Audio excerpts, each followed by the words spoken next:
दोस्तों, हर कोई अपनी लाइफ में मिस्टेक करता है। हर कोई अपनी लाइफ में कोई ना कोई ब्लंडर जरूर करता है। शायद आपने भी किया होगा कि बिना सोचे समझे हमने फैसला ले लिया। अब इसका मतलब ये होता है कि या तो हम पूरी जिंदगी रिग्रेट करते रहें कि हमने ये डिसीजन क्यों लिया, या फिर उसको ठीक करने में, उस डिसीजन को ठीक करने में हमारा पूरा जिंदगी निकल जाता है, पूरा टाइम वेस्ट हो जाता है। अब फिर लाइफ हो या यूपीएससी, 90% यूपीएससी एस्पिरेंट्स इस एग्जाम को समझे बिना इस एग्जाम का फॉर्म फिल कर देते हैं, कोचिंग में एडमिशन ले लेते हैं, ये सोच के कि कोचिंग में हमें बताया तो जाएगा ना कि आखिर ये एग्जाम है क्या। एनसीईआरटी बुक्स ले लेते हैं, क्लास 6 से लेकर क्लास 12 तक, नोट्स खरीदने लगते हैं, टॉपर्स की वीडियो देख के और इंस्पायर होने लगते हैं। फिर ये लगता है कि जब ये कर सकते हैं तो हम क्यों नहीं। लेकिन जब हम कोचिंग जाते हैं, जब हम पढ़ने बैठते हैं, तो हमें आइडिया ही नहीं रहता कि हम करें क्या। पॉलिटी को किस तरीके से अप्रोच करना है, ज्योग्राफी को किस तरीके से अप्रोच करना है। सो in this video I am going to tell you the 5 biggest blunder which you can do. Maybe you are doing it. So देख लो कि वो ब्लंडर क्या कर रहे हो, ताकि प्लीज उसको बंद कर दो, स्टॉप कर दो, अभी फिक्स करो, ताकि आपका next attempt 26, 27, 28 whenever you want to give वो बर्बाद ना हो, वो वेस्ट ना हो। सो ये जो बातें आपको बताने जा रहा हूं, it's going to be maybe time आपका बचा सकती है, आपका अटेम्प्ट बचा सकती है। और देखना, मुझे कमेंट करके बताइएगा कि इसमें से कौन सा blunder you have been doing. Okay, let us get started. सबसे पहले हम लोग ब्लंडर नंबर 1 पे चलते हैं। ये ब्लंडर नंबर 1 है वॉचिंग लेक्चर्स विदाउट प्लानिंग। मेरे पास बहुत से ऐसे स्टूडेंट्स एनरोल्ड हैं जो कि बड़ी बड़ी कोचिंग इंस्टीट्यूट्स में वो फाउंडेशन ले रखे हैं, मेरे साथ मेंटोरशिप करते हैं। और पता है क्या, बिंज वॉच कर रहे हैं वो, बिना मतलब के वो जाके ऑफलाइन क्लासेस में बैठ के समझ रहे हैं। मेरे पास ऐसे ऐसे बच्चे आते हैं कि सर समझ में नहीं आ रहा वो क्या पढ़ा रहे हैं, सर मुझे कैसे पता चलेगा, मेरे को शेड्यूल बना दीजिए, प्लानिंग बता दीजिए, क्या करें। तो आप क्यों वॉच कर रहे हो, क्यों आपने एडमिशन लिया? क्लैरिटी नहीं है हमें, हम सिर्फ वीडियो पे वीडियो देखे जा रहे हैं। क्या सिर्फ वीडियो देखने के लिए आपने इस एग्जाम को ज्वाइन किया था, प्रिपेयर किया था? नो, जब तक आप खुद पढ़ोगे नहीं तब तक कैसे होगा। सो एक्चुअली हम सिर्फ लेक्चर्स देख रहे हैं। रिकॉर्डिंग 50 लेक्चर पेंडिंग है, 100 लेक्चर पेंडिंग है, 200 लेक्चर पेंडिंग है, क्या करें भाई। लेकिन समझ में क्या आ रहा है? कुछ नहीं समझ में आ रहा है। So you are not studying exam oriented, you don't know what UPSC wants from you. So please stop doing right now. और बिना प्लानिंग के लेक्चर मत देखो, प्लान करो फिर लेक्चर देखो। तुम्हारे वक्त से इंपॉर्टेंट कुछ नहीं है, उनकी क्लासेस भी नहीं है, और चाहे वो हमारी क्लासेस भी हो गई, रिकॉर्डिंग मिल जाएगी। पहले अपना शेड्यूल फिक्स करो, पहले देखो कि किस सब्जेक्ट में तुम्हें प्रॉब्लम आ रही है, पहले उसको सॉर्ट करो ना यार। टाइम निकल जाएगा तो फिर वो सब्जेक्ट भी रह जाएगा। Understood what I am saying? Next is without understanding we are buying, मतलब बुक्स खरीद रहे हैं। सिर्फ और सिर्फ हम पॉलिटी की कहें तो इतनी सारी बुक्स हैं, एनसीईआरटी भी मल्टीपल लेकर आए हैं, किसी की जिस्ट भी ले ली है, ओरिजिनल एनसीईआरटी भी है, किसी की पीडीएफ भी ले रखी है, सब कुछ पड़ी हुई है। ऐसे करने से सिर्फ और सिर्फ तसल्ली होती है, तकदीर नहीं बदल जाती, एग्जाम नहीं क्रैक होता इससे। एग्जाम ओरिएंटेड होना चाहिए, टाइम टेबल होना चाहिए, बिना प्लानिंग के। If you are jumping into examination then you are planning to fail. This is a very blunt statement, और मैं इसीलिए आपको बता रहा हूं कि बुरा लगेगा तो मैं चाहता हूं बुरा लगे, हिट करे यहां पे, कि अगर प्लानिंग के साथ नहीं चल रहे हो, कि तुम्हारी प्लानिंग क्या है। कोचिंग की प्लानिंग तो चलती रहेगी। What is your planning, what is your weakness, what is your strength, उसके बाद ही फिर आगे कुछ है। और यही मैं बताता हूं उन सारे बच्चों को। ठीक है, ये पूरा का पूरा ये ऐसे शेड्यूल आपका होना चाहिए, एक रोड मैप होनी चाहिए कि अगर 1 दिसंबर से अगर मैं हिस्ट्री स्टार्ट करूंगा तो फिर 22 दिसंबर को इकोनॉमी चालू कर दूंगा, फिर 12 जनवरी को मैं पॉलिटी करूंगी, and then geography, and then economy, environment और इंटरनल रिलेशंस में कब कब स्टार्ट करना है हमको। ठीक है, ये शेड्यूल है जो हमने प्रिपेयर किया था कि अगले प्री 2026 में आप किस तरीके से 3 महीने के अंदर अपना एक क्रैश कोर्स और एग्जाम ओरिएंटेड पैटर्न समझ लो। यानी कि 1 दिसंबर से लेकर और 18 मार्च तक 3 महीने के अंदर आप रिवाइज कैसे कर लो पूरा का पूरा प्री एग्जाम ओरिएंटेड। ओके, करना क्या है इसमें, प्लानिंग कैसे होती है? ऐसे होती है, डिटेल शेड्यूल बनाना। ये शेड्यूल बनाया है मैंने 1 तारीख से जो हमारा लेक्चर स्टार्ट है। तो for example Monday, Wednesday, Friday MWF में हमारा लेक्चर स्टार्ट है शाम को 7 बजे से 9 बजे तक। प्लानिंग इसको कहते हैं कि अब हम देख सकते हैं कि आगे मेरा 3 महीना कैसा दिखता है। अब इस पूरे लेक्चर में हर तीसरे हर फ्राइडे को लगभग हम टेस्ट डिस्कशन कर रहे हैं, यानी कि इन 2 में जो आपको पढ़ाया जाएगा उसके बाद आपको टेस्ट दिया जाएगा, फिर आपका टेस्ट में क्या परफॉर्मेंस रही है, टेस्ट कैसे सॉल्व किया जाए, MCQs क्या एप्टीट्यूड होना चाहिए MCQ सॉल्व करने का, ये होना चाहिए आपके पास। हम क्या कर रहे हैं, सिर्फ और सिर्फ बच्चे कह रहे हैं कि याद नहीं हो रहा है। अरे याद नहीं करना होता, इसमें याद तो बहुत कम करना है, समझना बहुत ज्यादा होता है। The more you write the more you recall, the more you retain, but we don't write actually. हम सिर्फ और सिर्फ बस अंडरलाइन कर रहे हैं और फिर क्लास नोट्स कर रहे हैं, मतलब कि डिक्टेशन हम लिख रहे हैं। सो हिस्ट्री को हम लोग स्टार्ट कर रहे हैं। I am also thinking to shift economy को ज्योग्राफी को इकोनॉमी से, ये यहां आ जाएगा क्योंकि बजट आ जाएगा, तो बजट के बाद हम पूरा सेशन इकोनॉमी का करेंगे। ठीक है, ये प्री ओरिएंटेड है। ठीक है, शाम को 7 बजे मंडे, वेडनेसडे, फ्राइडे। ठीक है, ये पूरा चलेगा अपना। ये देखिए IR खत्म हो रहा है हमारा 18 मार्च को, और आप अभी भी जाके इस प्रोग्राम में एनरोल कर सकते हैं। You still have time. Okay, you still can change your situation. ठीक है, कैसे हम एग्जाम नहीं समझ में आ रहा है कि अप्रोच कैसे करें, इतना कम टाइम बचा है, प्री में कैसे हम परफॉर्म कर सकते हैं, टेस्ट को कैसे एनालाइज करें, PYQ को कैसे एनालाइज करें, सब कुछ है। Don't think this is a traditional lecture. No, this is not a traditional lecture. This is not an ordinary batch. This is the guidance program कि एग्जाम को सही ढंग से कैसे देखना है, हाई प्रायोरिटी टॉपिक्स कौन कौन से, रिपीटेड टॉपिक्स कौन कौन से, PYQ की एनालिसिस कैसे की जाती है। ऑलराइट, द ब्लंडर नंबर 2, हमको लगता है कि सारे सिलेबस का वेटेज सेम है। जितना टाइम हम हिस्ट्री में दे रहे हैं उतना ही टाइम हम IR में देंगे, जितना टाइम हम साइंस एंड टेक में दे रहे हैं उतना ही टाइम हम पॉलिटी में देंगे। ये हमारा सबसे बड़ा ब्लंडर है, सबसे बड़ा। और ये कैसे समझ में आएगा, ये वैसे समझ में आएगा जब तक आप एनालिसिस नहीं करोगे, जब तक आप 15-20 साल के पेपर का एक पैटर्न नहीं देखोगे कि यार कौन कौन से सब्जेक्ट से कैसे पूछे जा रहे हैं। ये 2 ग्रुप मैंने इसीलिए बनाया है कि न सिर्फ ये पढ़ना है, न सिर्फ ये पढ़ना है, हमें दोनों ग्रुप को बैलेंस करके चलना है। एक ऐसा ग्रुप है जो कि बिल्कुल स्टैटिक है, कंसेप्चुअल है, थियरी है और काफ़ी ज़्यादा ये आपका फाउंडेशन बिल्ड करता है। एक ऐसा सब्जेक्ट है जो कि करंट है, डायनेमिक है, स्टैटिक प्लस करंट है। ठीक है, जो कि एकदम रीसेंट ओरिएंटेड, बिल्कुल न्यूज़ पे डिपेंडेंट होता है। ठीक है, इसमें भी रिपीटेड थीम्स आती हैं। हम क्या करते हैं, हम सबको एक ही तराजू में तोल के बैठ जाते हैं। No, this should not be done.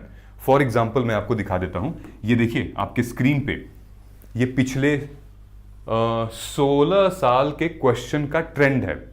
2010 से लेकर 2025 तक में मैक्सिमम क्वेश्चन का जो वेटेज था, एवरेज बता रहा हूं, वो हिस्ट्री से था।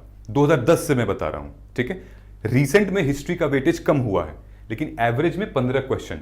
वहीं पे इकोनॉमी में 15, इकोनॉमी आ गया है सबसे ऊपर, उसके बाद आ गया है इन्वायरमेंट अभी, लेकिन एवरेज आप देख रहे हो। ओके, वहीं साइंस एंड टेक जो हमारा है वो लगभग 11.53 है। ठीक, वहीं ज्योग्राफी है हमारा 13.53 है। सो ये वेटेज देख के हमें उसको टाइम देना पड़ेगा। ऑलराइट, और सिर्फ यही नहीं, अंदर देखिए, जैसे ये इकोनॉमी है। ओके, तो ये इकोनॉमी 2000 प्री का बता रहा हूं, 2010 से 2025 में इन टॉपिक से, ये 8 टॉपिक आप देख रहे हो, किस टॉपिक से मैक्सिमम क्वेश्चन पूछे गए हैं। तो व्हेन यू विल सी, सबसे ज्यादा questions, total number of questions जो आए हैं वो आए हैं ये initiatives, role of RBI and banking. सबसे ज्यादा क्वेश्चंस आए हैं, 56 क्वेश्चंस आए हैं पिछले 16 सालों में। ठीक है, हर साल लगभग 3-3, 4-4 क्वेश्चंस बन रहे हैं। तो यार आप प्रायोरिटी करोगे ना कि नहीं, पहले ये अच्छे से पढ़ेंगे। ये यानी कि यूपीएससी हमसे चाह रही है, UPSC wants me to understand how RBI works, how bank works with RBI, and then how RBI take care of our banking system and the economy.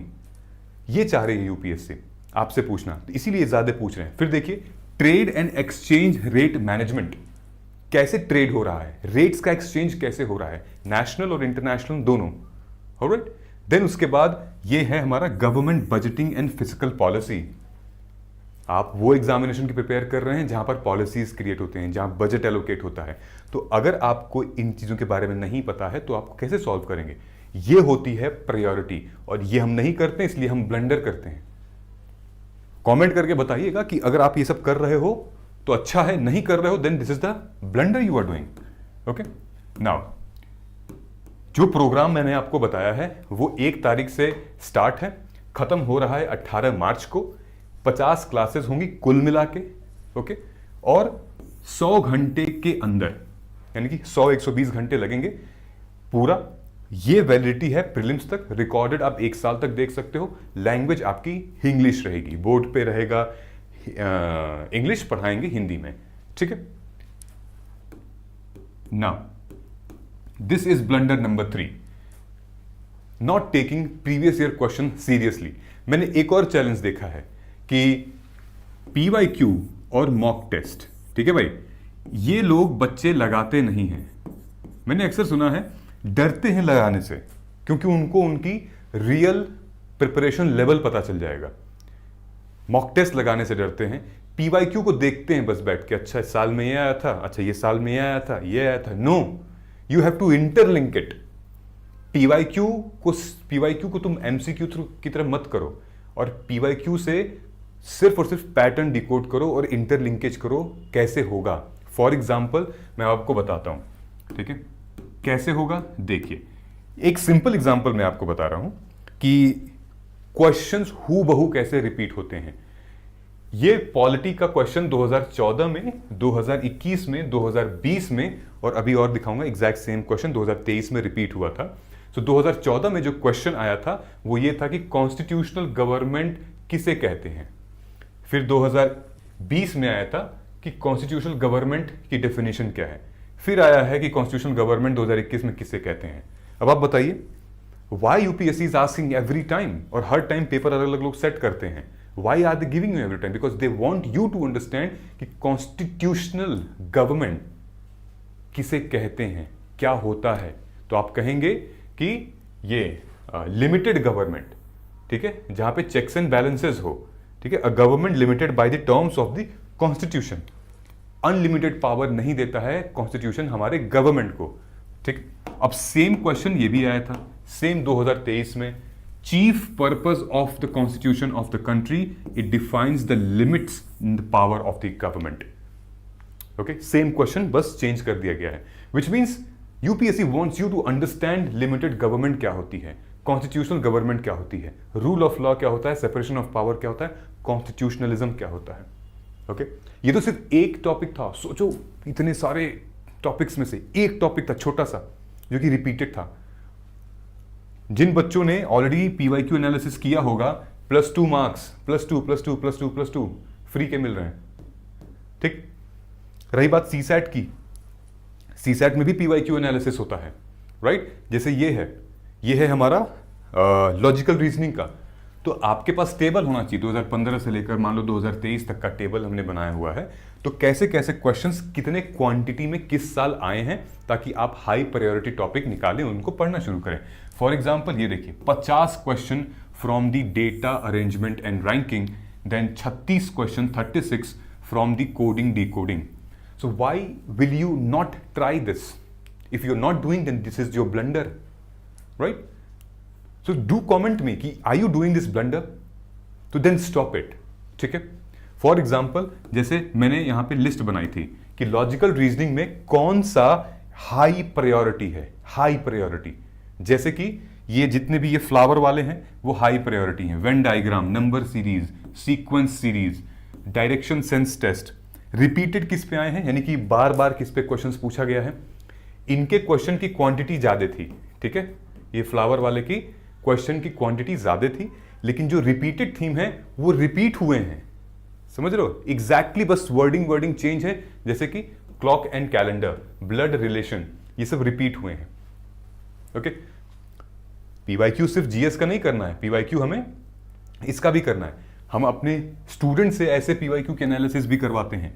Question लिखो, थीम लिखो, उसके बाद रॉन्ग स्टेटमेंट लिखो। उस क्वेश्चन का सही answer लिखने की जरूरत नहीं, क्योंकि वो तो ऑलरेडी दिया हुआ है तुम्हारे बुक में।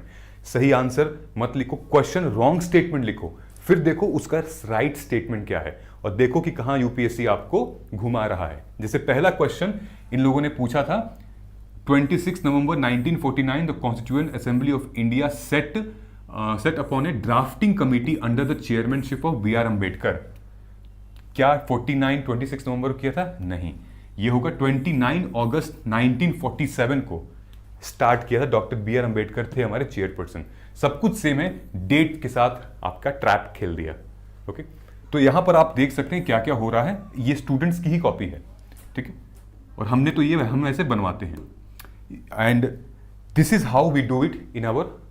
और माइक्रो थीम जो हमारी है, ठीक है, जो हमारा ऐसे दिखेगा आपको, एग्रीकल्चर, हिस्ट्री, इकोनॉमी, ये माइक्रो थीम 4 लेवल्स में है। जो स्टूडेंट ने किया था एग्जैक्टली वैसे हमने पूरा का पूरा पीवाईक्यू की एनालिसिस की है। ओके, ये देखिए, ये 4 लेवल में पूरी की पूरी माइक्रो थीम है। आपको मिलेगी पिछले 16 साल के पीवाईक्यूज की एनालिसिस, प्री के, ठीक है।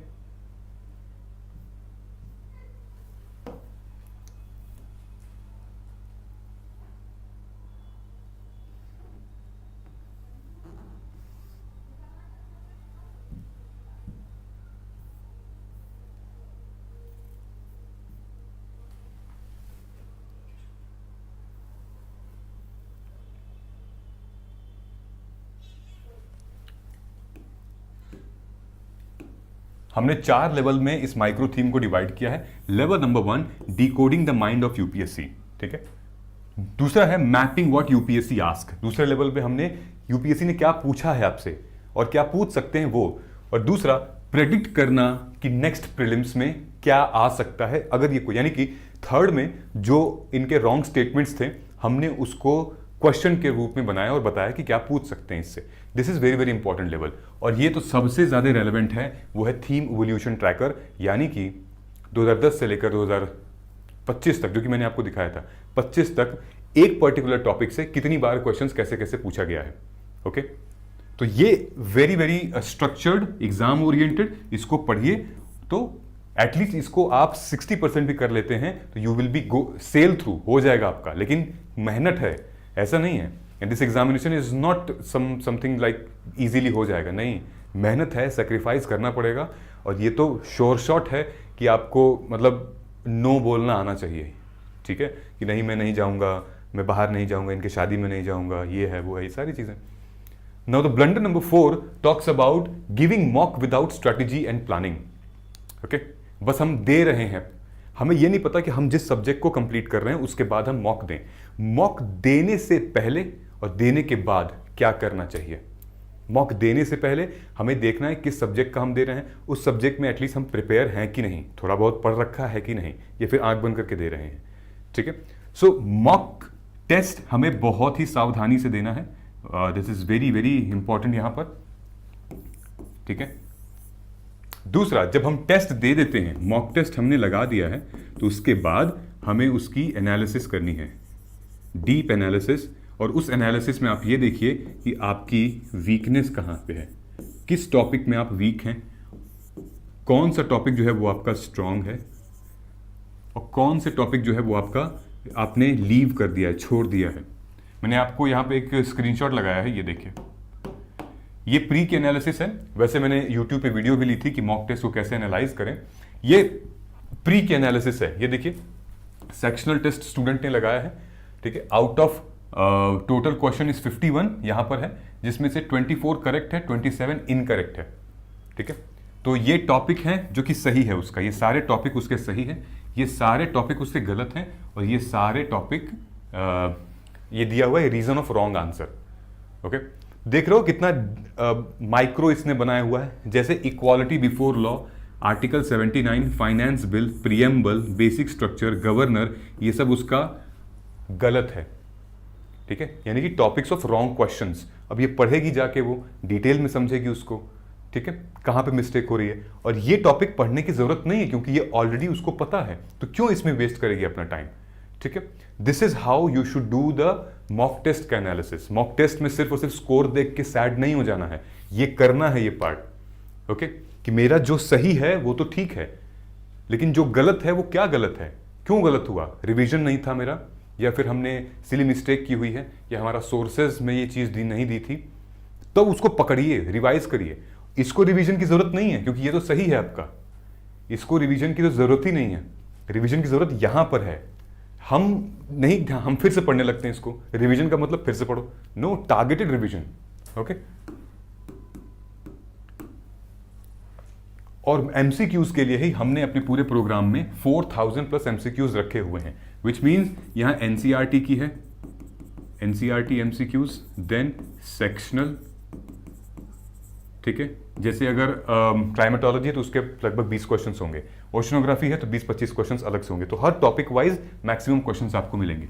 फिर पीवाईक्यू से इंस्पायर्ड क्वेश्चंस हैं, पीवाईक्यू के ऑप्शंस, रॉन्ग स्टेटमेंट से हमने क्वेश्चंस बनाए हुए हैं। फिर है फुल लेंथ टेस्ट, ठीक है। ये सब कुछ जो पीजीपी प्रोग्राम है हमारा, जिसके बारे में मैंने आपको दिखाया था, पीजीपी प्रोग्राम में इंक्लूड है। और जो पीजीपी प्लस है उसमें मेरी मेंटरशिप है, जहां पर मैं 1-to-1 कनेक्ट करूंगा स्टूडेंट से, और जो प्रॉब्लम है, जो रियलिटी है, उसको मैं आपको बताऊंगा कि भाई तुम्हें करना क्या चाहिए, क्या तुम्हारा शेड्यूल होना चाहिए, ठीक है। तो you can join either of them, either you join the PGP और you can join the PGP plus, ठीक है। Now last but not the least is the fifth blunder which is revision. Okay, सब कुछ तुमने कर लिया और revise नहीं किया तो ब्लंडर है। देखिए इस प्रोग्राम में 18 तारीख तक हम लोग सब फिनिश कर रहे हैं बैच, पहले बैच में। उसके बाद भी आपके पास 2 महीने रहेंगे जहां पर आप इजीली और टेस्ट दे सकते हैं, उनसे अपनी स्ट्रेंथ वीकनेस का पता कर सकते हैं। फिर दूसरी चीज, आप रिवीजन पे फोकस कर सकते हैं पहले ये करके, ठीक है। और ये लूप चलता रहेगा आपका 2 महीने। सो रिवीजन आप ये लगा लीजिए कि हमने ऑलरेडी स्ट्रेटेजी वीडियो ली थी, इस 2 महीने में आपको 2 बार रिवाइज करना पड़ेगा अपना कोर्स, अपना पूरा का पूरा सातों सब्जेक्ट करना पड़ेगा। ऑलराइट, तो revision should be extremely important, because इसके बिना तो फिर आपकी सारी मेहनत तो बेकार है। इस टाइम पर एटलीस्ट प्री से लगभग 20 दिन पहले हमें माइक्रो नोट्स बनाना शुरू कर देना चाहिए। नोट्स उन चीज़ों की बनाएंगे जो चीज़ बहुत लेंदी है, जो चीज़ फैक्ट्स काफ़ी ज़्यादा हैं और जो चीज़ आपको रिकॉल करने में प्रॉब्लम आ रही है, इन्हीं की हम नोट्स बनाएंगे, सिर्फ माइक्रो नोट्स, और बनते चलेंगे।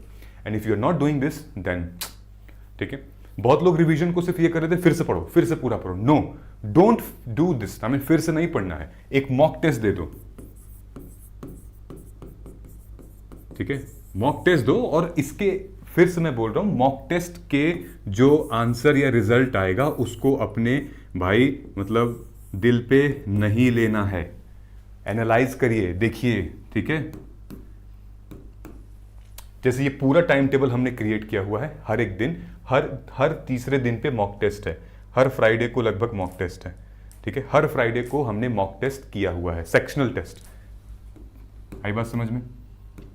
और इस पूरे प्रिपरेशन में हम लोग 16 साल के पीवाईक्यू के पैटर्न को, हाई प्रायोरिटी टॉपिक्स को, जो कि आप मिस ना कर सकें, एक्सपेक्टेड क्वेश्चंस करंट अफेयर में क्या बन सकते हैं, एंड देन 50 लाइव क्लासेस होगी। अगर आप मिस करते हैं तो रिकॉर्डेड क्लासेस भी आपको मिल जाएगी, ठीक है। This was the program, prelims guidance program, जिसके बारे में मैं बात कर रहा हूं। So if you are doing all this thing which is fine, but if you are, अगर एक भी इसमें से ब्लंडर कर रहे हो तो फिर ये एक रेड फ्लैग है।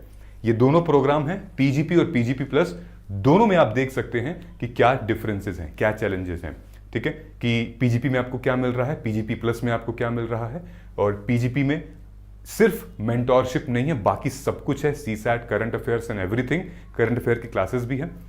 और पीजीपी प्लस में आपका मेरे साथ 1-to-1 है।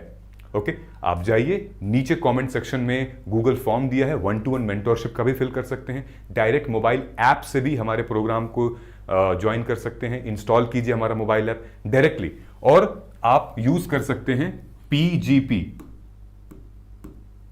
कोड यूज करिएगा PGP 2026 और आपको मैक्सिमम डिस्काउंट मिलेगा। और ये 1 दिसंबर तक ऑफर अवेलेबल है। Okay, PGP 2026 for maximum discount. Okay, I hope कि अब इसको जान के कम से कम आप ब्लंडर तो नहीं करेंगे, और अगर कर रहे हैं तो प्लीज स्टॉप कर दीजिए, ठीक है। एग्जाम ओरिएंटेड पढ़ते हैं और मिलते हैं अपने अगली वीडियो में। Thank you so much. जय हिंद, जय भारत।